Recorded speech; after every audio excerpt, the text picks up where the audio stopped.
So if you grew up in the church and you learned to read the Bible at face value, what you're about to hear and watch will blow your mind. You see, embedded in the Bible are names that we think are just meant to be read as names. But as you dig a little deeper, you'll discover that these names have meanings. And the meanings of these names could actually give you a little deeper understanding of the story. Okay, here's an example. Adam can be the first name that you find in the Bible, but the word Adam in the Hebrew also means humanity. And another way of reading it, Adama, means dirt. I mean, for that one example alone, you can already start to piece the story together about how God is creating humanity out of dirt. Well, today we're going to be concluding our series on Acts chapter 6 through 9, and Pastor Stan will be utilizing this literary method to peel back some layers of a famous miraculous story to reveal an even more beautiful story.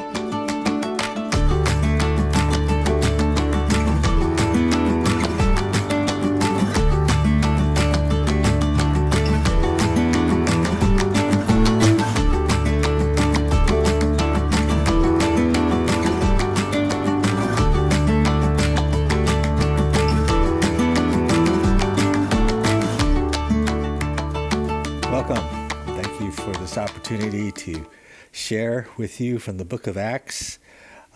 This is going to be the last message in our series called Church Chronicles, and today we'll be looking at Acts 9:32 to 43. So just to kind of set the stage, in the previous chapter, Luke was talking about the Apostle Paul, and now in this section, he's going to be talking about Peter. And so why don't I read this from the English Standard Version, starting with verse 32. And it says this: Now as Peter went here and there among them all, he came down also to the saints who lived at Lydda. There he found a man named Aeneas, bedridden for 8 years, who was paralyzed. And Peter said to him, Aeneas, Jesus Christ heals you. Rise and make your bed. And immediately he rose. And all the residents of Lydda and Sharon saw him, and they turned to the Lord.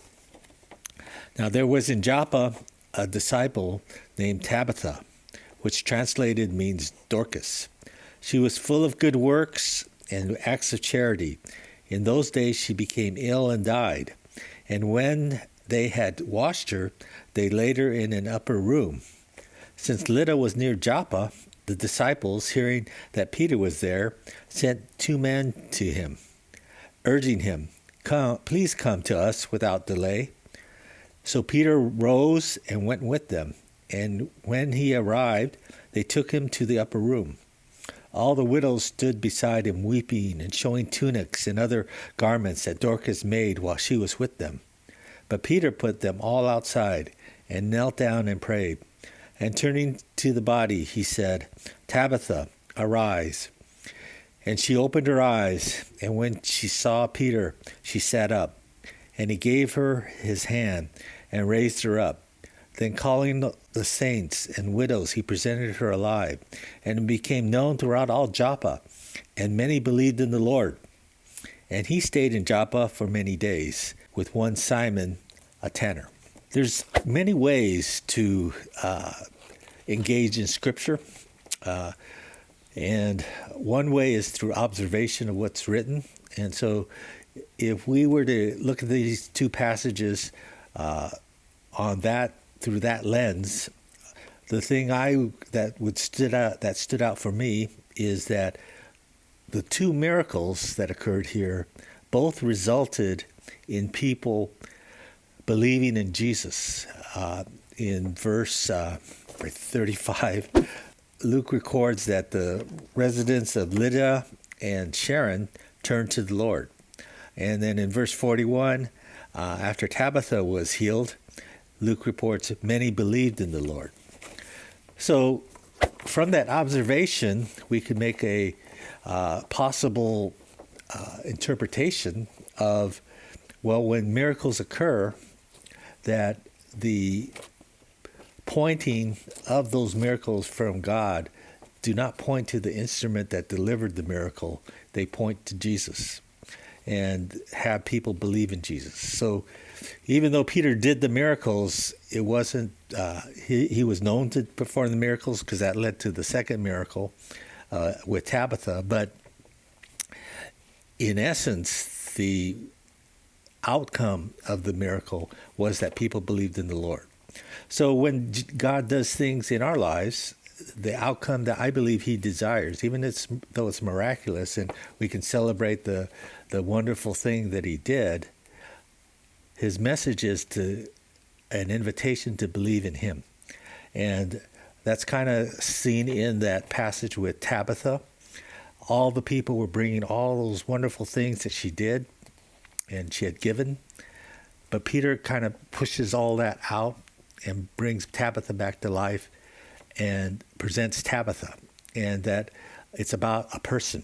When we come to understand the relationship God desires for us, one of the things is that he desires relationship over works. He wants us to be able to have a relationship with him. Another way to look at Scripture, which I've kind of engaged in because I spent time with my grandchildren, and they are very out-of-the-box thinkers. So even though something is designed for one thing, they seem to find other ways to utilize it. And so it's kind of fun sometimes to look at Scripture that way, and I think it points to maybe some things that can make connections. And so I'd like to do that for the rest of this message with these two passages. And the way I'm going to do it is I'm going to give you the definitions of the names that are in these two passages. So in the first passage, we have Peter, whose name means rock. We have Lydda, which means strife. We have Aeneas, which means praise. And we have Sharon, which means fertile valley. So putting those together in the context of the narrative, we could think of it in terms of praise. Aeneas was paralyzed in a place of strife, and praise was paralyzed for a long time. 8 years is a long time, because normally the Bible talks about 7-year periods. So 8 years represents a full cycle of things happening. And so maybe in your life, praise has been paralyzed because of strife, because of the things around you. But the story is that Peter, who represents Jesus, who represents the rock, can break that and can break through the strife and can bring forth praise in its fullness. And when praise is brought forth in its fullness, people come to know Jesus. So that's a way to kind of imagine maybe some of the things that it's kind of a subpoint maybe. Or maybe for me, it represents something maybe the Lord is kind of pointing to in my life. Like, where's praise been paralyzed? And what's paralyzed it? And what has strife done to my praise? I think it's important to maybe note that the strife did not kill the praise. Aeneas was paralyzed. So praise still exists in the midst of strife. Then the second passage, to kind of do this little exercise on, if we look at some of the names here, Joppa means beautiful. Tabitha or Dorcas means beautiful gazelle. And Simon means to hear. So putting that together, we could say a beautiful person who created beautiful things, living in the land of beauty, suffered death. But God was able to bring beauty out of what died. Things were meant to be beautiful, and sometimes when things are going really well, that into that time and place, something happens. that disrupts the beauty, or seemingly disrupts the beauty. The beauty was personified in the person. So even though it was all these things that Tabitha had created, it was not in that her true beauty was. It was in her person. And Peter brought forth her person. And then people realized that in that person, there was Jesus. And so maybe a point to think about is you are not to be known simply because you do good things. You're to be known as being a person who is a good person, a person who shows character of Jesus. So if you don't want to use these imaginations and things, you can throw it out and say, oh, it's the ramblings of an old grandfather. But maybe I would invite you to think about the last point here.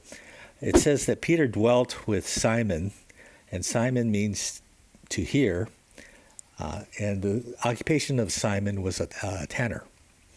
And a tanner takes what is dead, the dead animal, and creates something that's now a new covering or has a new purpose.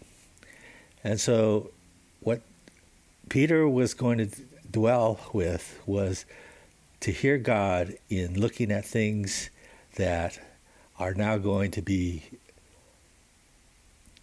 changed in radical ways, and to hear that and see the new covering, the new way, because it's kind of a cliffhanger for what's going to happen next. And so next time we take out the book of Acts, we'll see what the new thing that's kind of implied at the end of this passage. So thank you for letting me share with you a little bit. And let me encourage you to know that God is creative, and he wants you to be able to have an imagination that can imagine him not just being a certain way all the time, but is wanting you to experience new things about who you are and who he is. And the way we do that is we do it together in community, because that keeps us from going off on strange ways. So thank you. I pray that you can take this and really spend some time with the Lord and spend some time talking with people, and really find that God is a God of beauty, and he's a God of praise, and we can find great things in beauty and praise. Thank you.